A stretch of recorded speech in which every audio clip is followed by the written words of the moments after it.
Beckett aujourd'hui, autour d'un anniversaire. 4e volet, Beckett et le ressassement infini, avec Pierre Chabert, comédien, et Tom Bishop, organisateur du colloque Beckett à Beaubourg en juin 1986. Jamais su ce qui s'est passé. Elle n'avait rien dit. Tu veux que je te raconte? Bon. Tiède nuit d'été. Tout dort. Pas elle. Assise sur son lit. Ah, elle vous connaissait, puissance divine. Pour tout vêtement, le jupon lavande. Tu vois lequel? Doux clapotis de la mer par la fenêtre ouverte. Se lève à la fin et se glisse dehors. Tel quel. Lune, verveine, descend à travers le jardin et sous le tunnel. Voit à l'algue que la marée monte. Descend jusqu'au bord et s'allonge le visage dans l'eau. Enfin bref, ça ne marche pas. Se relève à la fin toute trempée et remonte à la maison. Sort le gilette, la marque recommandée par toi pour ses poils superflus. Redescend à travers le jardin et sous le tunnel. Sort la lame et s'allonge sur le flanc dans l'eau. Enfin, bref, ça ne marche pas non plus. Tu te rappelles comme elle craignait la douleur. Entoure les gratignures d'un lambeau arraché au jupon. Se relève à la fin et remonte à la maison. La soie mouillée collée à sa peau. Sort les comprimés. Redescend à travers le jardin et sous le tunnel. En avale tout en allant. Heure fantôme. La lune glisse derrière la montagne. La grève passe dans l'ombre.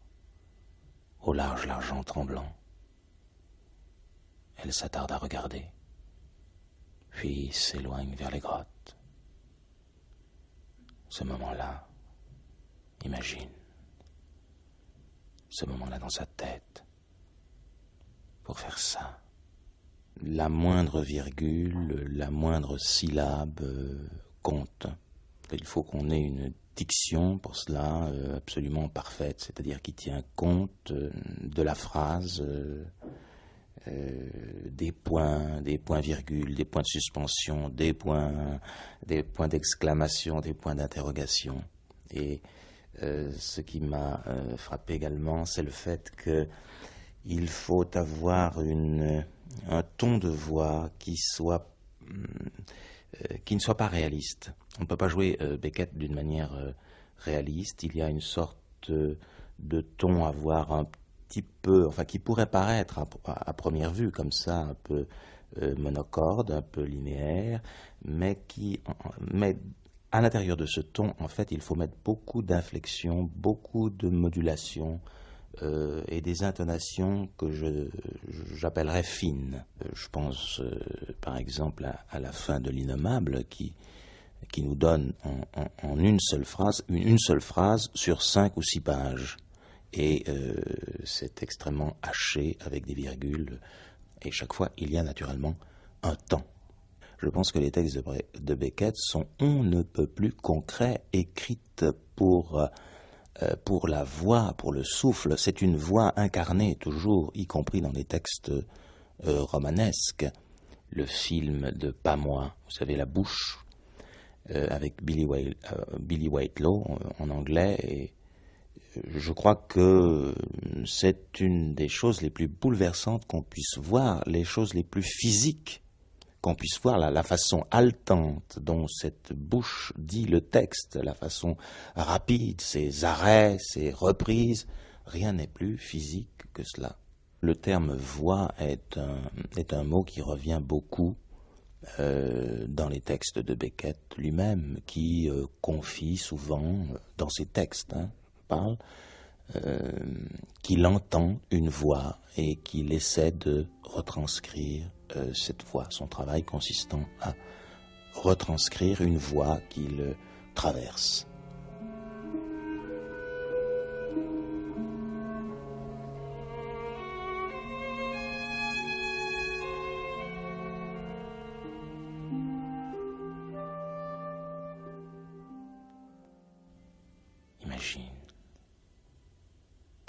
les pieds dans l'eau comme une gamine.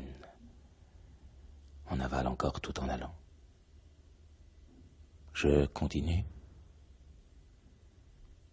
S'allonge à la fin le visage à 1 mètre de l'eau. Cette fois, elle a pensé à tout.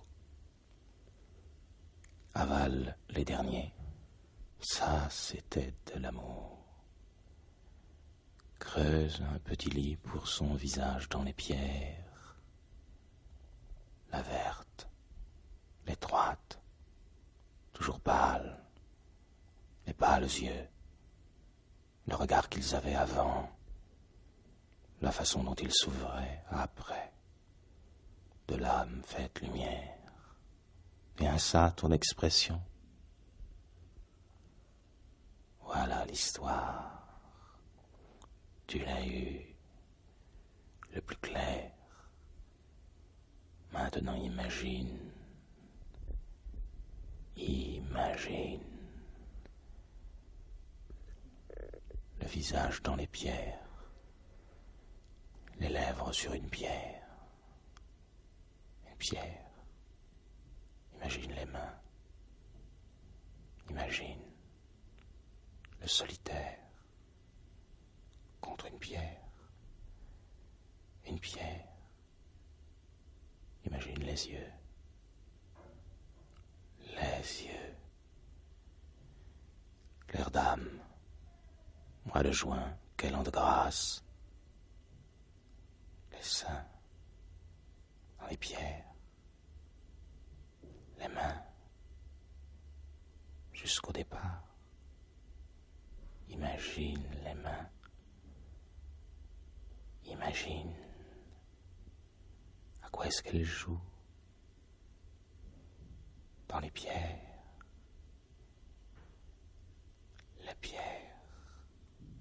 Pour jouer Beckett, il faut avoir un peu l'ascèse et la technique d'un instrumentiste. Je pense que les textes de Beckett sont écrits comme une partition, sont écrits comme de la musique, et que Beckett est extrêmement attaché en tant que metteur en scène et écrivain à tout ce qui est musical sur la scène, pas seulement dans le texte, mais dans le mouvement, dans le geste, dans la façon de faire venir les lumières ou de les faire s'en aller. Monde mis au monde, ce monde petit bout de rien avant l'heure, loin de quoi? Femelle? Oui, petit bout de femelle au monde avant l'heure, loin de tout, ou Troudy, Tine, n'importe, père, mère, fantôme, pas trace. Lui filé, ni vu ni connu, pas plutôt boutonner la braguette, elle, pareil, 8 mois après, jour pour jour, donc, point d'amour. Au moins ça, tel qu'il s'abat d'habitude au foyer conjugal, sur l'enfant sans défense, non. Point d'amour, ni celui-là, ni un autre, aucune sorte, ni alors, ni après. Histoire banale, donc, jusque sur le tard, bientôt 60. Un jour, quoi? 70, mère de Dieu, bientôt 70. Dans une prairie, un jour qu'elle traînait dans une prairie, cherchant vaguement des coucous pour en faire une couronne, quelques pas, puis halte, les yeux dans le vide, puis allez encore, quelques halte, et le vide à nouveau, ainsi de suite, à la dérive, quand soudain, peu à peu, tout s'éteint, toute cette lumière matinale, début avril, et la voilà dans le quoi? Qui? Non. Elle, la voilà dans le noir, et sinon exactement privée de sentiments, non, car elle entend toujours le bourdon soi-disant dans l'oreille, et un rayon va et vient, tel un rayon de lune, à cache-cache dans les nuages, mais si engourdi, le corps si engourdi, à ne pas savoir comment il se tient. Imaginez comment il se tient, si debout ou assis, mais le cerveau, quoi? À genoux, oui, si debout ou assis ou à genoux, mais le cerveau, quoi, couché, ou si debout ou assis ou à genoux, couché, mais le cerveau toujours, toujours en un sens, car première chose, l'idée. Oh, bien après, brusque illumination, dressée qu'elle avait été à croire, avec les autres abandonnés en un Dieu miséricordieux. Beckett, dans sa prose, s'est mise à éliminer, toujours éliminer des choses qu'on croyait déjà réduites au maximum. Quand, dans le théâtre, ça a été le même phénomène. Une pièce comme Godot paraît longue et pleine d'actions et de personnages par rapport aux pièces les plus récentes. Pas moi, il y a une bouche. Dans Un attendant Godot, il y avait 5 personnages, mais dans un attendant Godot, on avait dit « Ah ben voilà, c'est la phase ultime du théâtre, on ne peut pas aller plus loin ». Dans l'univers de Beckett, parler, c'est être. Je suis, donc je parle, et je parle, donc je suis. Le personnage beckettien se sent obligé de raconter son histoire. Voilà ce que le personnage beckettien tâche de faire et en même temps tâche de ne pas faire. Il y a toujours cette ambivalence et ambiguïté par rapport au récit de l'expérience personnelle vécue.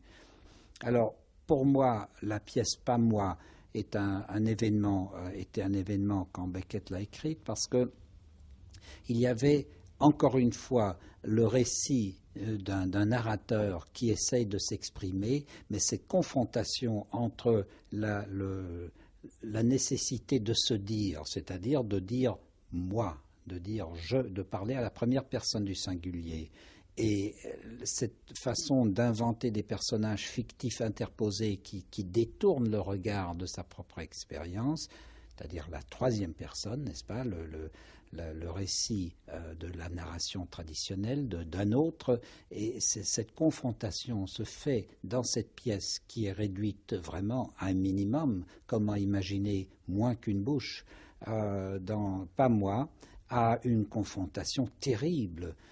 Et Beckett dit dans la pièce qu'il y a le refus de laisser tomber la troisième personne. Le personnage ne réussit jamais à dire « moi », d'accepter que l'histoire qu'elle raconte, cette bouche de femme qu'elle raconte à un débit vertigineux, complètement fou, que cette histoire qu'elle raconte sur une autre femme est vraiment son histoire à elle. Et c'est vrai que dans Pas moi, cette troisième personne, n'est-ce pas, ne réussit pas à coïncider. Le langage, en effet, le langage n'est pas capable d'exprimer convenablement, correctement l'expérience humaine, l'expérience vécue, donc nous sommes toujours à l'extérieur et donc ça continue. D'ailleurs, Pas moi, une pièce qui dure environ, ça dépend du rythme, mettons entre 15 et 18 minutes, très intense. La pièce commence avant le début et continue après la fin.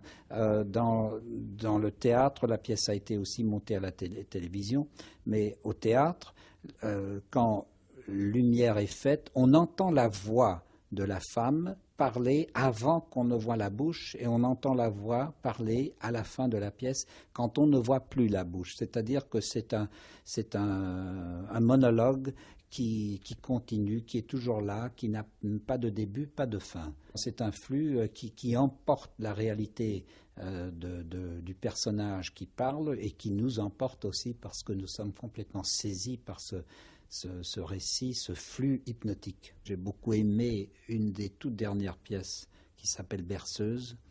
C'est une femme qui est bercée par une chaise, par une berceuse, mais je dis, ou Beckett dit plutôt, précise qu'elle est bercée. Ce n'est pas elle, c'est une chose qui lui arrive.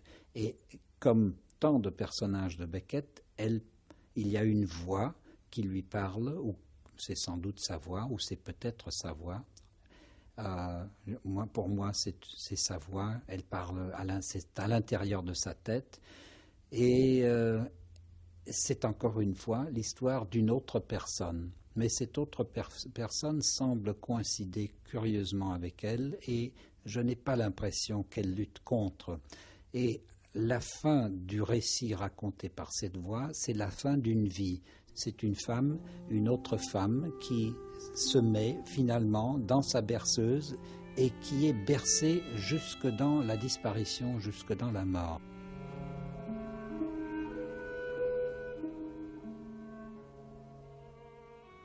Encore, si bien qu'enfin, fin d'une longue journée, elle descendit, enfin descendit l'escalier raide, baissa le store, et descendit tout en bas, s'asseoir dans la vieille berceuse, celle de sa mère, celle où sa mère, assise à longueur d'année, tout de noir vêtue, de son plus beau noir vêtu, allait se berçant jusqu'à sa fin. Sa fin, enfin.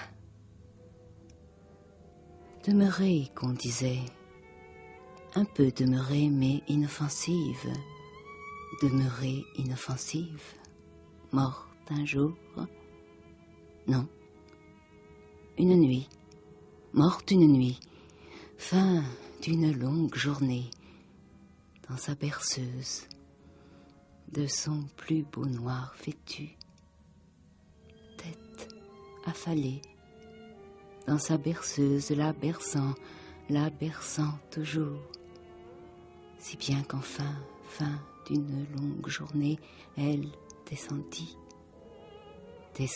enfin l'escalier raide, baissa le store, et descendit tout en bas s'asseoir dans la vieille berceuse, des bras enfin, et se berça, les yeux fermés, se fermant.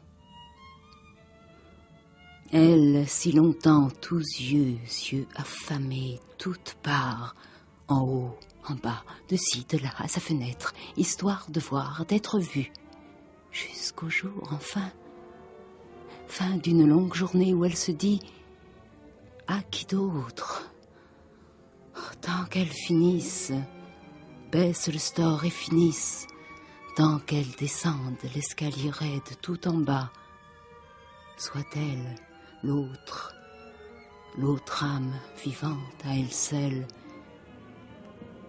si bien qu'enfin, fin d'une longue journée, elle descendit l'escalier raide, baissa le store et descendit tout en bas, s'asseoir dans la vieille berceuse et se berça, se disant non, plus jamais ça, à la berceuse, des bras enfin à elle disant berce-la d'ici, où gogue la vie, berce-la d'ici, berce-la